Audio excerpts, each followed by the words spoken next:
When did you start working together? 11 years ago. Oh yeah. Or 12 now. That long ago, yeah. Yeah. Mm. And you haven't had any midlife crisis or? Constant. That's the secret, yeah. It's simply constant. Yeah. Just keep it up. That's what it takes. Good. How did you start it? Oh, very Sort of good. Spontaneous or Yes. I got immediate contact or? I guess it was sort of, I mean, when we met, we just had a residency to, well, first of all, Riitta just emailed me after having Googled 3 words in search engine. Yeah. Norway, grannies, photographer. Okay. She was the #1 search result Yeah. for those 3 words. Lucky So me. it's thanks to Google in that Yes. sense. Yes. Yeah. Sally. Oh, yeah. And then You met. we met for the first time, Yeah. but that was, we were going to share a tiny little flat in Sande to do the residency there. Yeah. And we had no idea if we were to And get go along. and get along. Yeah. Yeah. And we did get along. We did. That can Yeah, happen. I don't know if we even That can told happen. you that it might take a little moment. Yeah, it has taken 3 hours to take one picture in the past. Oh. No, but the actual shooting is not so. That doesn't take too long. But it's different when you shoot analog. It's a 10. I don't know if you are familiar, but one film roll has 10 shots, Yeah. and then you have to, I guess, concentrate in a different way than this snap, snap, snap. Yeah. But at the same time, there's only Sorry, 10 of sorry. them in one roll. So we are also keeping in mind that people are sitting in snow or swimming in ice cold waters or being allergic to flowers, all kinds of eventualities. So Exactly. it's with, Yeah. I think the preparations. You really have to sacrifice something to get the result. Well, I don't know if we already said this, but people often ask us, what is it that we do? Is it landscape photography or is it activism? Is it anthropology? Is it art? And then we have kind of just concluded that it's more selfish a little bit. It's like our adventure club. Maybe the project shapes us. Yeah. Like now it's been 11 years, so we are just learning along the way. We get to meet people, ask them billions of questions about everything and anything. And then quite often we are put in our place by the project and by the people. So that's what I guess has kept us going for so long. So Yeah. I don't think we have landed anywhere yet. It doesn't seem like we're landing either. No. Very much learning. So you said something earlier about how the project came to be, but because you were Googling grannies and photography, and you came as the first Google search. Yes. But did you have an already idea about what you wanted, or did you guys evolve the essence of the project together? Yes and no, I guess. We like both. I the think beginning. we did have a quest A quest? Yeah. that we went for in the beginning. We were Semi-defined. quickly proven wrong on our quest, so we had questions. And people who we asked the questions told us that this is like utter nonsense. What are you on about? And we're like, okay, this is great. Then what is the question? What's the good question?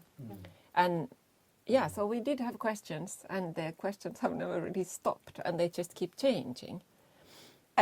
Do you probably want to hear what? Yeah, what was the quest? Yeah, the initial quest was to look at personifications of natural phenomenons in Nordic folk tales or in the north.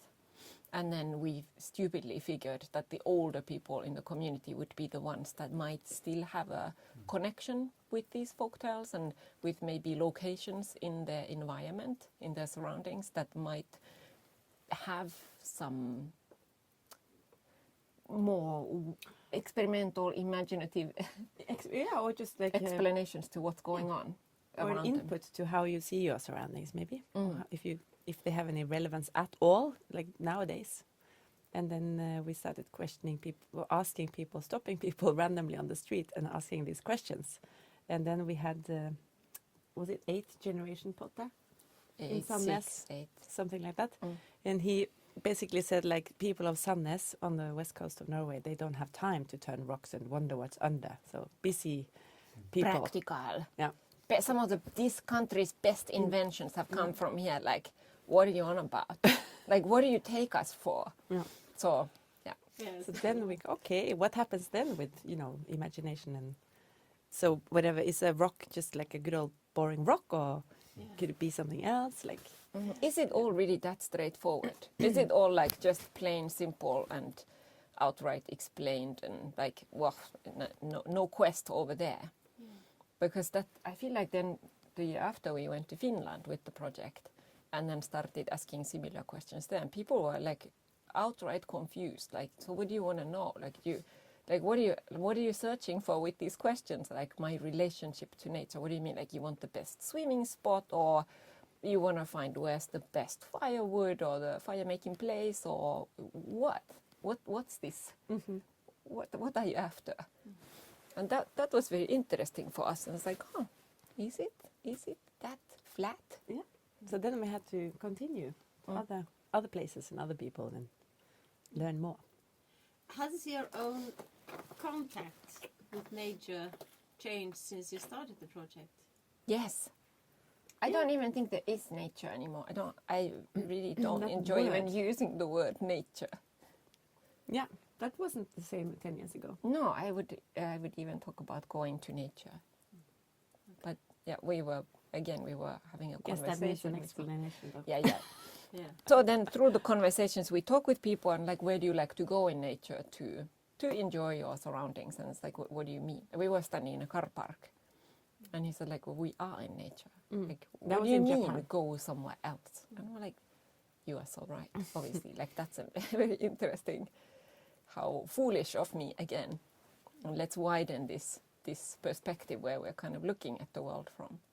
And then like we're going like, well, am I nature? Are you nature? And then, yeah, I think just the questions keep coming. And I guess that's also good because then we keep asking other people. And when we meet them, we ask the same question. And then you get some new directions to take your project, which is healthy. And then I guess we kind of said that we started off with these personifications of nature, and folk tales and the relevance they had. And we, in the first 5 years, we have talked to, like in Greenland, Iceland, Faroe Islands, that part of the world, there's still a strong connection in the sense that they would stop roadworks in Iceland, for example, or Faroe Islands, you would kind of build your house around the rock that's already there because somebody's already existing there. And then we came to New York in 2013, and then, okay, where can we find pockets of nature, or people who have thoughts about nature? And then it's maybe more about longing to be somewhere outside of the city. And yeah, so it differs to where we are, of course.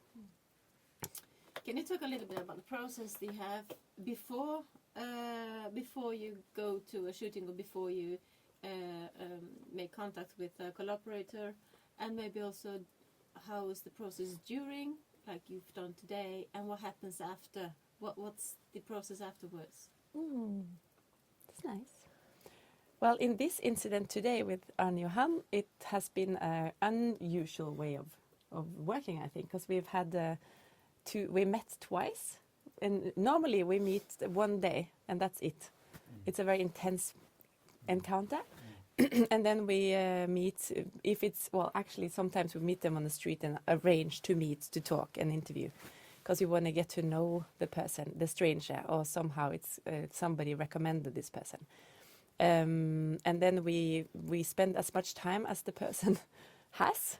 But we often say like minimum half a day is nice, because then if after the shoot, if we can sit and have a picnic and take time, that's always nice and important, not to kind of race around. We do race around a little bit, but yeah, to take a good chunk of time. If we can choose it, then we do that. So a good amount of conversation to make sense of who this person is.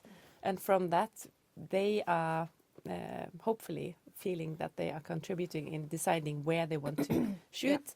Also, what kind of material has a significance to them. If some are more connected with a specific plant or specific rock or specific location than others. And some people also have wanted to take part in the project as a challenge for themselves. Like, I'm afraid of being photographed and I'm afraid of water and such. And then like, I want to take part as a challenge for myself.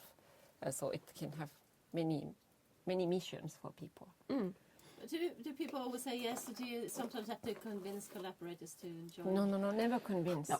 Very slippery slope. I mean, the amount of like seaweed or wetness or butt crunching 2 hours sitting is really if you've convinced somebody in the beginning, they are absolutely going to regret and hate you. Why? By the time you are 1.5 hours into your process, so no, shouldn't go there. So we never convince anybody. If you really have some trepidations, it's probably better not to start. Yeah. So people normally know quite from the beginning. And out of, I think, 150 portraits so far, I think maybe 3 or 4 have said, no, thank you. And some people have to pull out because they got stung by a bee or something like that. But then, so during the shoot, did we kind of go there? Yeah, that's like half a day. And then sometimes afterwards, I'm really into keeping in touch with people. So some of our collaborators, we never call the people models. So some of our collaborators, we are forever pen pals and best friends. So if we happen to be where we met them, obviously there's people in 17 different countries now, but go there and then you meet again. Or I send a lot of cards, postcards.